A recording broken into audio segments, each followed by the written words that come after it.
નમસ્કાર મિત્રો, આપણી પાસે એક કાચની બોટલ છે.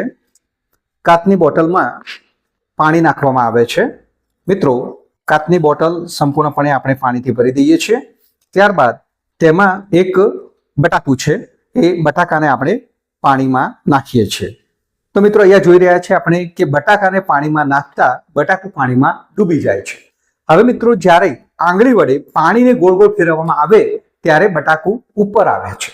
તો તેની પાછળનું વિજ્ઞાન શું છે તે આપણે જાણીએ. તે પહેલા આપણે પ્રયોગ દ્વારા સમજીએ. મિત્રો, અત્યારે બટાકું છે પાણીની અંદર છે. હવે આપણે આંગળી દ્વારા ધીમે ધીમે પાણીને અહીંયા હલાવવામાં આવે છે. તો આપ જોઈ રહ્યા છો કે અહીંયા ધીમે ધીમે પાણીને આપણે હલાવી રહ્યા છીએ. પાણીને હલાવતા મિત્રો આપણે જોઈ રહ્યા છીએ કે જે બટાકું છે એ પણ ધીમે ધીમે ઉપર આવવાનો પ્રયત્ન કરી રહ્યું છે. અને આપ જોઈ રહ્યા છો કે બટાકું ઠેક ઉપર આવી ગયું છે.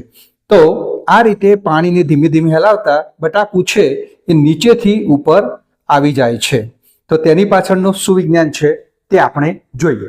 મિત્રો, જ્યારે બટાકાને પાણીમાં નાખવામાં આવે છે ત્યારે બટાકાની ઘનતા વધુ હોવાના કારણે પાણીમાં ડૂબી જાય છે.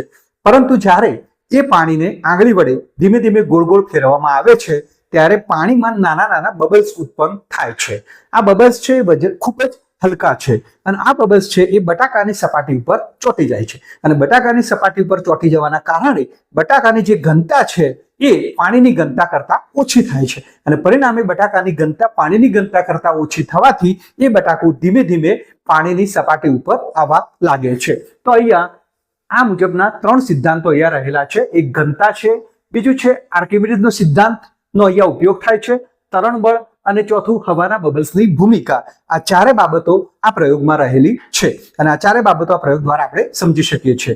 આ જ પ્રકારના સાયન્સ ફેક્ટ જાણવા માટે આ ચેનલને સબસ્ક્રાઇબ કરો, લાઈક કરો તેમજ શેર કરો.